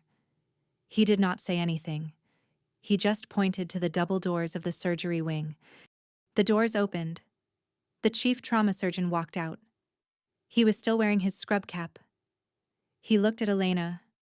His face was unreadable. Elena felt her knees give way. Damon caught her before she hit the floor. "Doctor," Elena whispered. "Tell me." The surgeon pulled down his mask. He looked at the floor, then back at Elena. "We managed to stabilize his heart, but the oxygen deprivation was significant. He is in a deep coma. We do not know if he will wake up. And if he does, we do not know how much of him will be left." Elena buried her face in Damon's chest. She did not scream. She did not cry. She just let out a long, shuddering breath. She had won the war. She had destroyed her enemies. But as she stood there in the sterile hallway holding on to the only ally she had left, she realized the price of revenge. The checkmate was complete. But the board was covered in blood, and the queen was the only piece left standing in the ruins. The heavy oak doors of the Southern District of New York courthouse were besieged by a sea of media vans and satellite trucks. 1 month had passed since the incident at the warehouse, but the public hunger for the Sterling scandal had not waned. It had only grown more ravenous. Inside courtroom 3B, the air conditioning was humming a low, monotonous drone that failed to cool the heated atmosphere. Mason Sterling sat at the defense table. He looked different. The prison barber had shaved his head to treat the acid burns on his scalp. He wore a crisp navy suit that his high-priced legal team had brought to his cell that morning. He did not look like a man facing life in prison. He looked like a shark circling a wounded seal. His lawyer was Arthur Bain, a man known in legal circles as the Vulture. He was 5 feet 5 inches of pure malice wrapped in Italian silk. Bain paced in front of the jury box. He did not shout. He whispered. He forced the jurors to lean in, to become complicit in his narrative. "Ladies and gentlemen, the prosecution wants you to believe that Mason Sterling is a monster. They tell you he kidnapped a boy. They tell you he abandoned his wife." Bain stopped. He turned and pointed a manicured finger directly at Elena Vance, who sat in the front row of the gallery. "But they are looking at the wrong villain. My client was a desperate man trying to save the woman he loved from a biological assassin." Elena felt the eyes of the jury shift to her. They were heavy with judgment. For 4 weeks, Bain had been leaking stories to the press. He painted Elena not as a victim, but as a brilliant psychopath who had turned her own body into a weapon. He called her Dr. Death. Elena kept her face impassive. She wore a black dress that covered the fading bruises on her arms. Damon Cross sat beside her. His hand was a warm weight on her knee, but his knuckles were white. He wanted to crush Bain's throat. Elena placed her hand over his. This was a battlefield where violence would not work. This was a war of perceptions.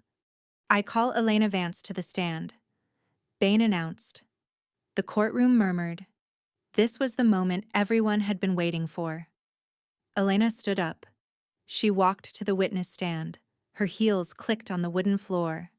Click, click, click. It sounded like the countdown she had heard in her head for the last 3 years. She placed her hand on the Bible. She swore to tell the truth. But the truth was a kaleidoscope that changed depending on who was holding it. Bain approached the stand. He smiled. It was the smile of a man who knew where the bodies were buried. "Ms. Vance, or do you prefer Dr. V?" Bain asked. "Let us talk about the bone marrow. You are a world-renowned hematologist, correct?" Elena nodded. "I am." Bain leaned his elbows on the railing of the witness box. "So you knew, when you signed those papers, when you let them stick a needle in your spine, you knew exactly what your golden blood would do to Chloe Banks. Did you not?" Elena looked at the jury. "I knew there was a risk. All transplants carry risk." Bain slammed a thick leather notebook onto the railing. It was the diary Mason had stolen. "Do not lie to me, doctor. I have your research notes, dated 3 years ago. You wrote, and I quote, "The host will not survive the graft. It will be a slow and painful rejection." Bain looked up at her. His eyes were cold. "You did not donate life, Miss Vance. You donated a time bomb. You watched my client fall in love. You watched him struggle. And you waited. You let Chloe Banks rot alive because you were jealous.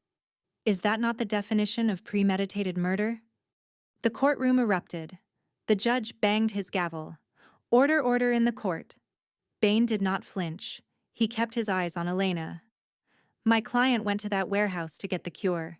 He was a husband trying to save his wife from your poison. The kidnapping of your brother was an act of desperation caused by your cruelty." Elena felt her breath catch in her throat. Bain was twisting everything. He was turning her survival into a crime. She looked at Mason. He was watching her. He winked. It was a small movement, almost imperceptible, but it hit her like a physical blow. He was winning. "Ms. Vance," the judge said, "you must answer the question." Elena opened her mouth to speak, but the courtroom doors swung open with a loud crash. The entire room turned. Damon Cross stood in the doorway. But he was not alone. Next to him was a man in a wheelchair pushing an oxygen tank. The man was old.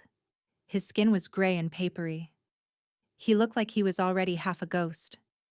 But Mason Sterling looked at him and turned the color of chalk. He stood up so fast his chair fell over. "No," Mason whispered. "He is dead. I paid for the funeral."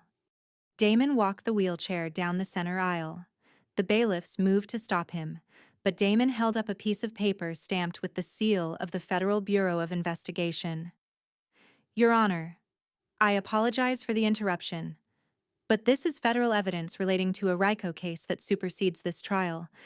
This witness is under protective custody." The judge frowned. He looked at the paper, then he looked at Mason. "Mr. Bain, control your client. Sit down, Mr. Sterling." Mason did not sit. He looked like he wanted to run. Damon parked the wheelchair in front of the prosecution table. He handed a microphone to the old man. "State your name for the record," Damon said. The old man took a breath. It rattled in his chest. "My name is Silas Gray.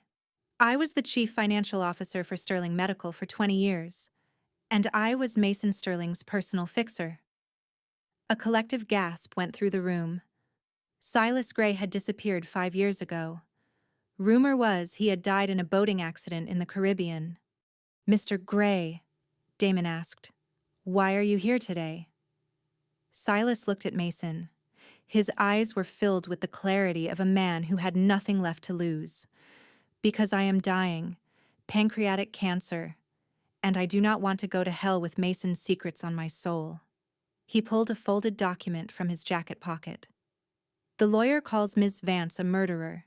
He says she plotted this for 3 years, but he is missing the start of the story." Silas turned his wheelchair to face Elena. "I am sorry, my dear. I am so sorry." Elena felt a cold dread settle in her stomach. "What are you talking about?" she whispered.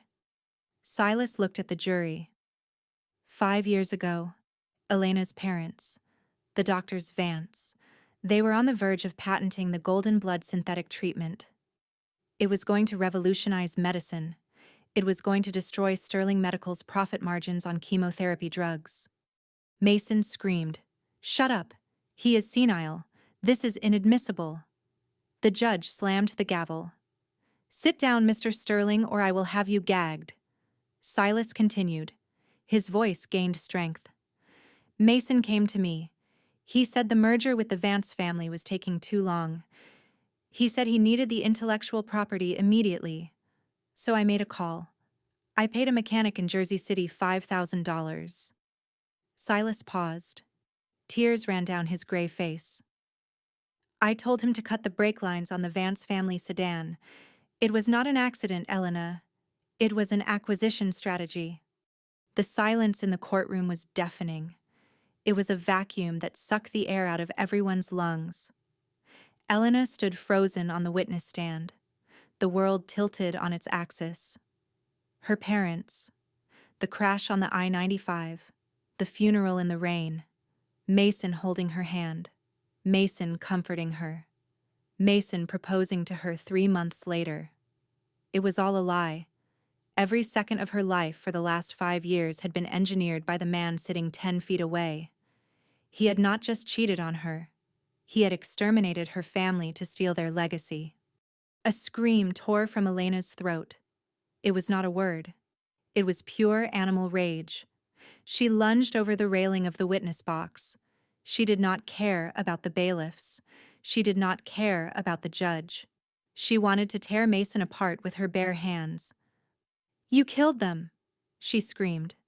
"You murdered them, and then you slept in their bed." 2 bailiffs caught her midair. They held her back. She thrashed against them.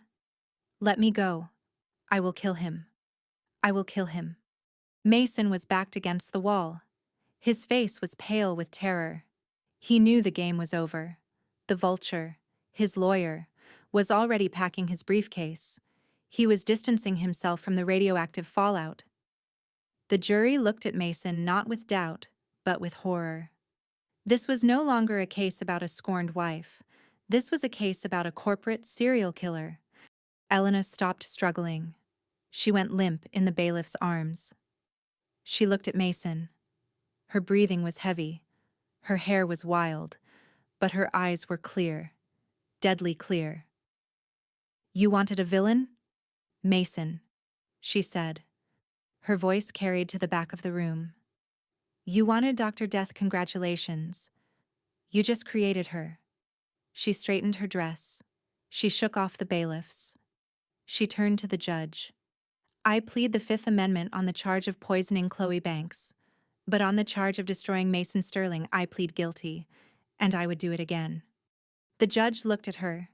He looked at the broken man in the defendant's chair. He looked at the dying accountant in the wheelchair. He banged the gavel slowly. "Court is adjourned until tomorrow morning. Mr. Sterling is remanded to custody without bail.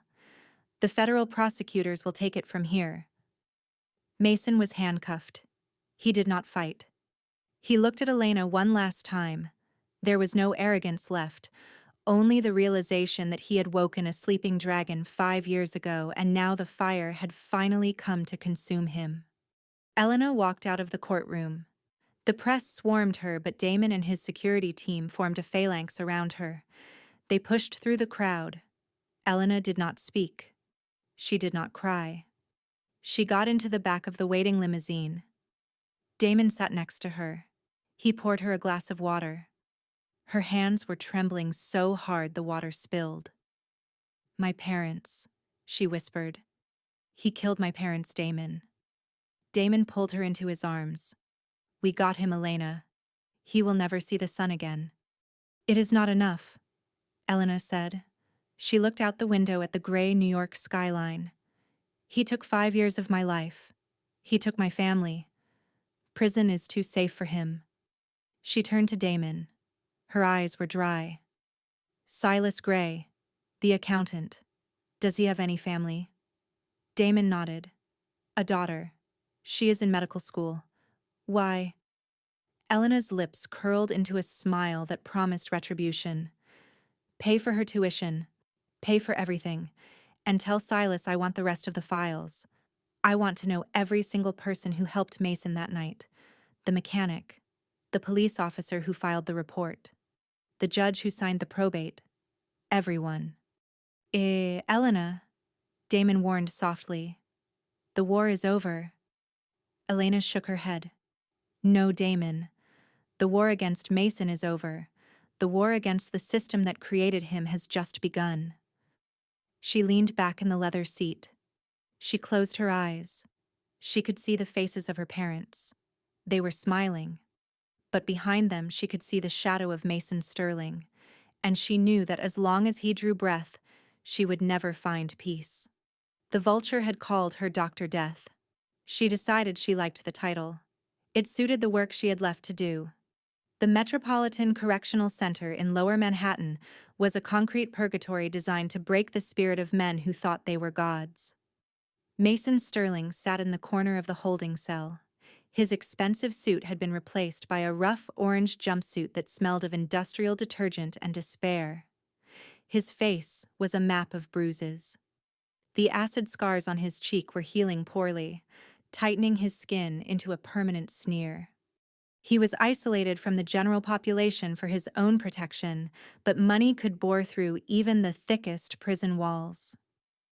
A guard stopped by the bars. He did not look at Mason. He looked at the security camera down the hall. Mason reached into his mouth. He pulled out a small piece of paper wrapped in plastic that he had swallowed earlier. It contained the access code to a blind trust in the Cayman Islands. It was the last $100,000 he had to his name. "The boy," Mason whispered. His voice was a rusty hinge. "Leo Vance, Columbia Presbyterian Hospital, Trauma Unit. Tonight." The guard took the wet plastic through the bars. He did not ask questions. He just nodded and walked away. Mason leaned his head back against the cold cinder-block wall. He closed his eyes. He knew he was never getting out of here. The federal indictment was airtight. The testimony of Silas Gray had buried him. But if he was going down, he was going to leave a scar on Elena's soul that would never heal. She had taken his freedom. He would take her reason for living. It was a fair trade in the economy of hate. The corridors of Columbia Presbyterian were quiet at 2 in the morning. The only sound was the rhythmic hum of the floor waxer in the distance. Elena Vance sat by Leo's bedside. She had not slept in 36 hours. Her eyes felt like they were filled with sand. She held Leo's hand. It was limp and cold. The machines were breathing for him. The doctor said the swelling in his brain was subsiding, but there was still no sign of neural activity. Elena looked at the monitors. The lines were steady, monotonous, terrifying. She adjusted the blanket over his chest. She was paranoid. She saw threats in every shadow.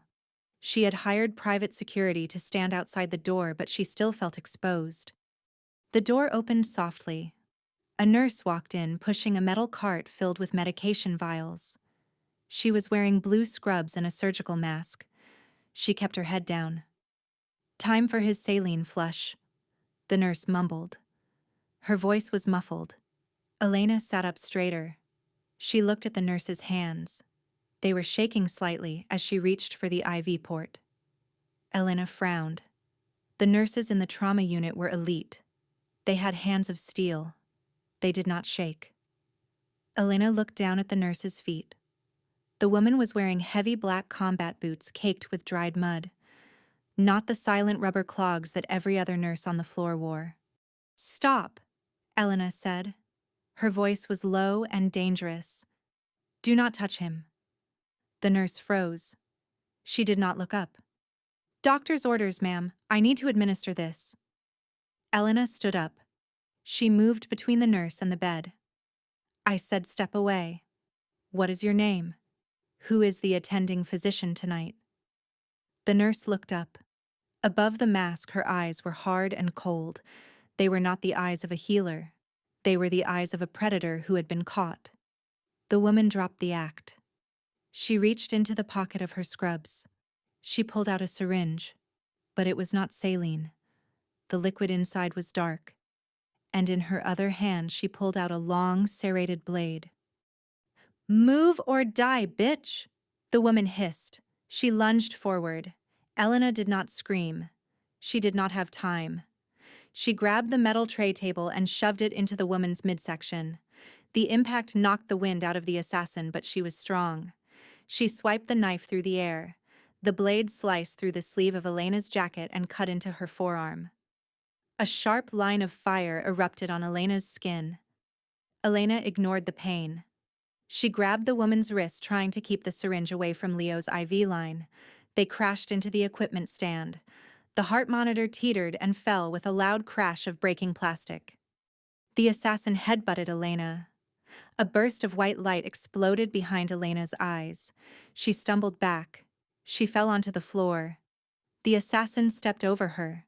She raised the knife to finish Elena off before dealing with the boy. Elena scrambled backward. Her hand found a glass vase of flowers on the nightstand. She smashed it against the assassin's knee. The woman grunted in pain but did not fall. She kicked Elena in the ribs. Elena gasped. The air left her lungs. She was defenseless. The assassin raised the knife for the killing stroke. Mason sends his regards. The woman sneered. Suddenly, the assassin stopped. Her eyes went wide. She tried to bring the knife down, but her arm would not move.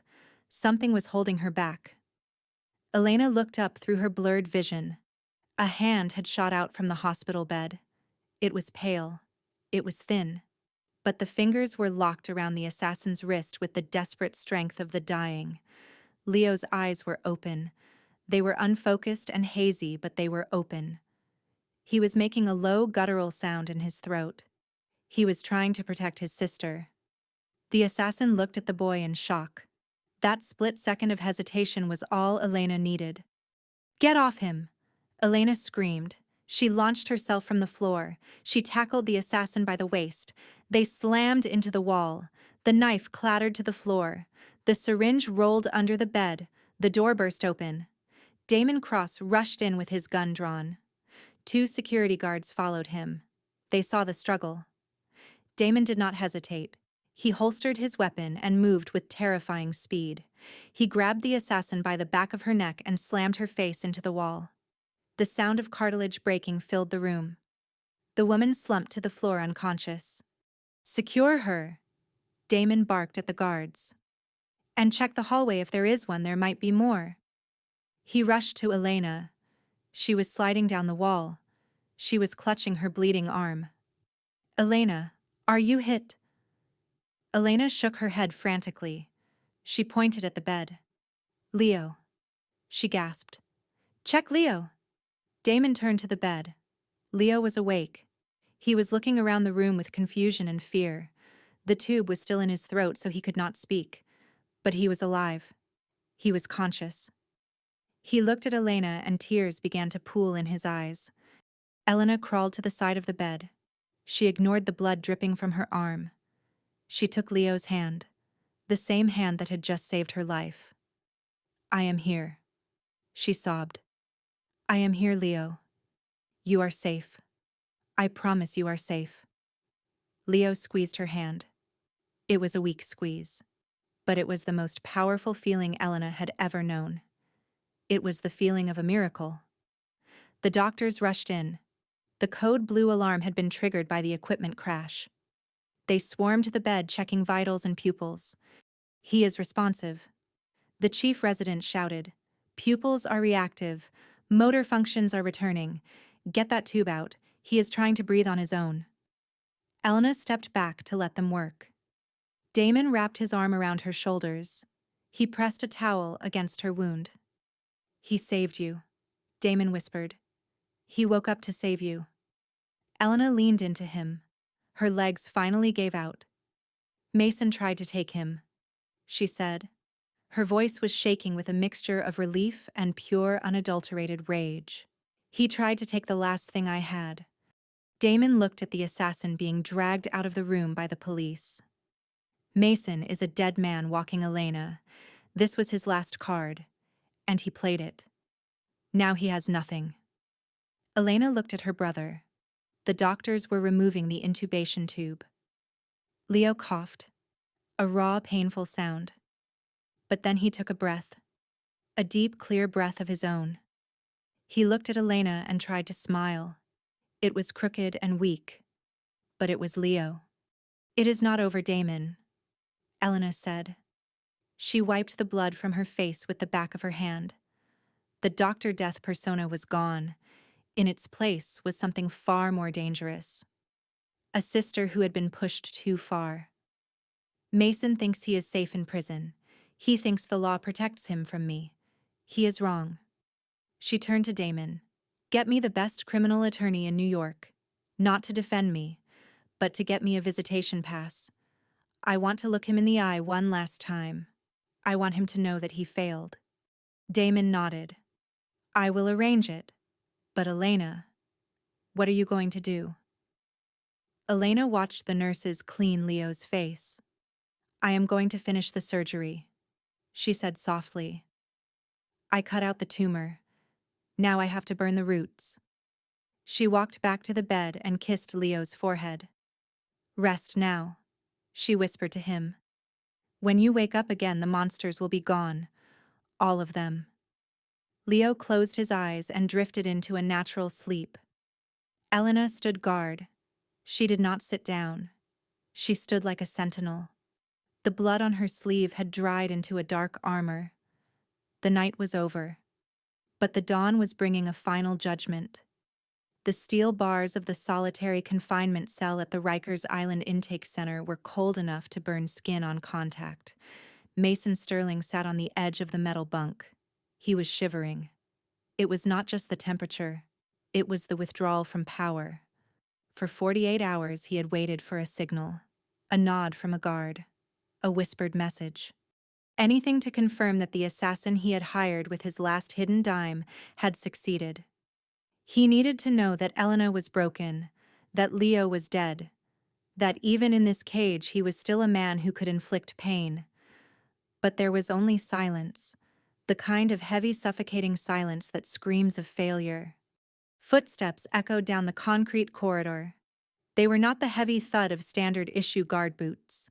They were sharp, rhythmic, expensive. Click, click, click. Mason stood up. He smoothed the front of his wrinkled orange jumpsuit. He ran a hand over his shaved head, trying to summon the ghost of the CEO he used to be. The footsteps stopped in front of his cell. A key turned in the heavy lock with a sound like a bone snapping. The door swung open. It was not his lawyer. It was not the assassin. The warden stood there. He was a large man with a thick neck and eyes that had seen everything and cared about nothing. Sterling, the warden barked. Movement, you have a visitor. Legal consultation room 1. Mason felt a surge of hope. Maybe it was Arthur Bain. Maybe there was a loophole. Maybe the assassin had been caught but kept her mouth shut. My lawyer. Mason asked, his voice cracking from dehydration. The warden did not answer. He simply cuffed Mason's hands behind his back and shoved him forward. The walk to the consultation room was a parade of shame. Inmates banged on their cell doors as he passed, jeering at the fallen billionaire. Fresh meat. Wall Street rat. Mason kept his head down.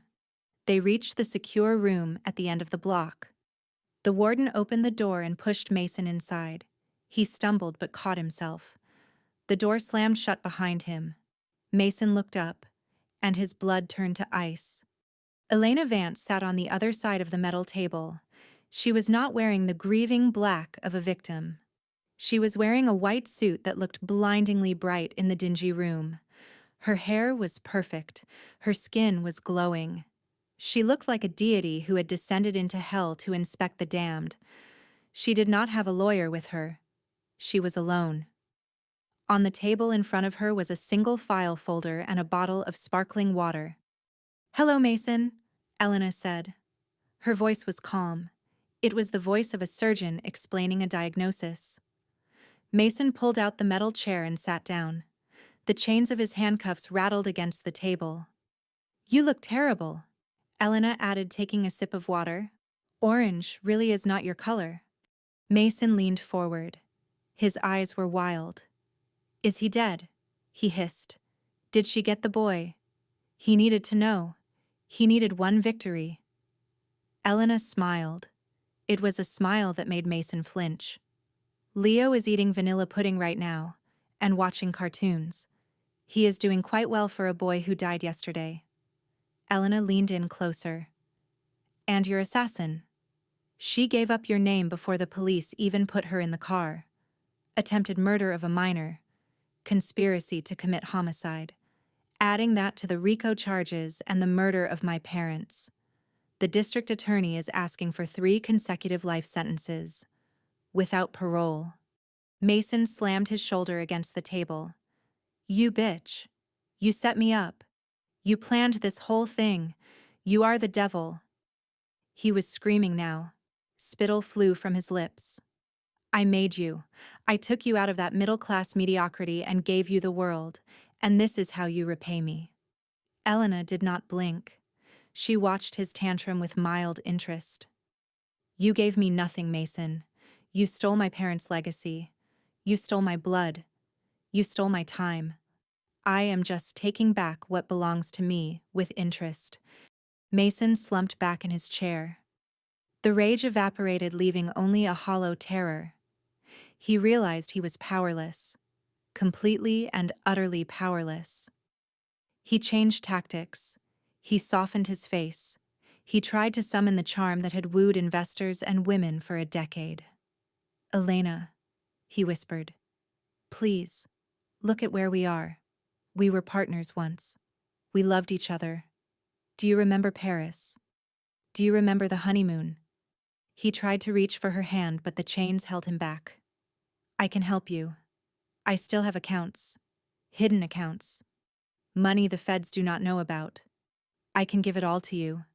Just tell the judge I was insane. Tell them it was a crime of passion. Get me into a psychiatric facility. Please, Elena. I cannot survive in here. They will kill me. Elena opened the file folder. She pulled out a document. It was a thick contract filled with legal jargon. You are right, Mason. You cannot survive in here. General population would tear you apart in 10 minutes. Mason nodded frantically. Yes, exactly. You understand. You still care. Elena slid the document across the table. Read the letterhead, Mason. Mason looked down. The document was a deed of transfer. It was for the acquisition of a company called Sentinel Corrections Group. Mason frowned. What is this? I do not understand. Elena tapped the paper with a manicured fingernail. Sentinel Corrections is the private management firm that operates this facility, and 3 other federal prisons in the tri-state area. She looked him in the eye. As of this morning, 9 o'clock, I own it. I bought the controlling stake with the money I made shorting your company's stock. Mason's mouth fell open. The air left his lungs. You own the prison. Elena nodded. I own the walls. I own the bars. I own the bed you sleep on. And most importantly, I own the warden. She signaled to the 2-way mirror on the wall. The door opened and the warden walked in. But this time he did not look at Mason. He looked at Elena. He bowed his head slightly. Ms. Vance, is everything satisfactory? Perfect, warden, Elena said. She turned back to Mason. I am not going to let them kill you, Mason. That would be too easy. Death is an escape, and you do not get to escape. She stood up and walked around the table. She stood behind him close enough that he could smell her perfume. I have given orders for you to be placed in the Supermax wing, administrative segregation, 23 hours a day in a concrete box, no interaction with other inmates, no television, no books, no visitors. Mason began to shake. No, he whimpered. Please, that is torture. You cannot do that. Elena continued, her voice a whisper in his ear. Your food will be a nutrient loaf, flavorless. Your lights will be on 24 hours a day, so you never know if it is night or day. And once a year, on the anniversary of my parents' death, I will come here. I will sit on the other side of the glass, and I will show you pictures of me, of Leo, of us living the life you stole. You are insane! Mason screamed. He tried to stand up, but the warden slammed a heavy hand onto his shoulder, forcing him down. You are a monster. Elena walked to the door. She stopped and looked back. No, Mason. I am a businessman. I am just managing my assets. And you are just a bad investment that I am putting in storage. She looked at the warden. Take him away. I do not want to hear him anymore. Elena! Mason screamed as the warden dragged him out of the chair. Elena, come back. Do not leave me here, Elena. His screams echoed off the concrete walls, bouncing back to him in a loop of despair. Elena watched as he was dragged down the hallway, his heels scraping uselessly against the floor. The heavy steel door slammed shut, cutting off his voice. Silence returned. But this time, it was not heavy. It was light. It was the silence of a debt paid in full. Elena walked out of the prison intake center. The heavy metal gates buzzed and slid open. She stepped out into the blinding afternoon sun. The air tasted sweet. It tasted of gasoline and river water and freedom. A black SUV was waiting at the curb. The back door opened. Damon Cross stepped out. He was wearing a casual jacket, his face relaxed for the first time in months. Next to him, sitting in a high-tech wheelchair, was Leo. He was pale, and he had a bandage on his head, but he was smiling. He was holding a melting ice cream cone. Elena! Leo shouted. His voice was raspy but strong. Elena ran down the steps. She fell to her knees in front of the wheelchair. She buried her face in Leo's lap. You are okay. She sobbed. You are really okay. Leo patted her hair. I told you I was tough, sis. We are Vances. We do not break. Damon put a hand on her shoulder. It is done? He asked. Elena looked up. Her eyes were dry now. It is done. He is buried. He just does not know it yet. Damon helped her stand up. He reached into his pocket and pulled out a small velvet box, but he did not open it. He just held it. You have something you need to do first, he said gently. Elena nodded. She looked at her left hand. The platinum band with the 10-carat diamond that Mason had given her, a ring bought with blood money, felt heavy on her finger. It felt like a shackle. She walked to the edge of the parking lot where a storm drain was grated with rusty iron bars.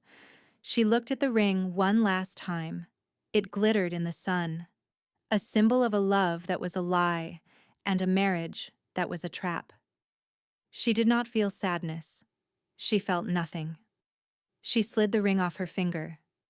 It left a pale indentation on her skin, a ghost of a constraint. She held it over the darkness of the drain. Goodbye, Mason, she whispered. She dropped it. The ring fell. It did not make a sound as it hit the dark water below. It was gone, swallowed by the filth of the city. Elena took a deep breath. She looked at her empty hand. It looked strong.